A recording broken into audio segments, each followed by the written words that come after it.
Hey, welcome to a brand new sermon series that we can study together. I'm shooting this outside today. There may be a little outside summer noise, and we all understand what that's like. This series is really focused on a question that the Lord seemed to speak to me as I was sitting here in the garage. One day the Lord seemed to say, if you knew what it took to really be in the presence and walk closer to Jesus, would you do it? That encouraged me to look at stories in the New Testament. 16 of them where people absolutely knew they wanted to be in the presence of Jesus. They needed to be. Many times the situation was desperate. There was no one to take them, and so they went to all kinds of extreme effort to try to be in His presence. They climbed trees. They pushed through crowds.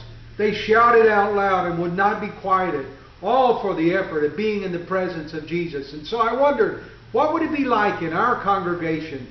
What would it be like in the church in these days if we all decided, whatever it takes for this season, I'm going to be in the presence of Jesus? So we begin the series with two little short parables, actually, in Matthew chapter 13.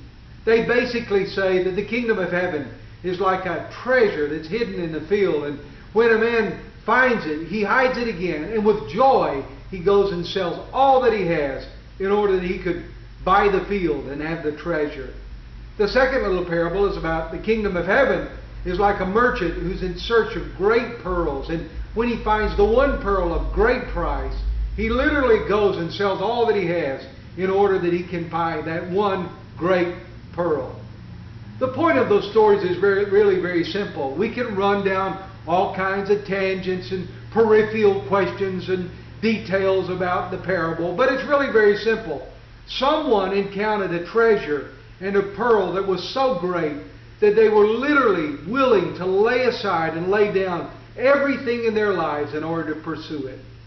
There are actually 8 statements about the kingdom of heaven in this short chapter, and they remind us that not everybody will get that there will be a mixture of good and evil, not everything will work out perfectly, but at the end of the day, literally at the end of the day, it will be proven that a commitment to give our lives wholly and completely and fully to Jesus will be worth it.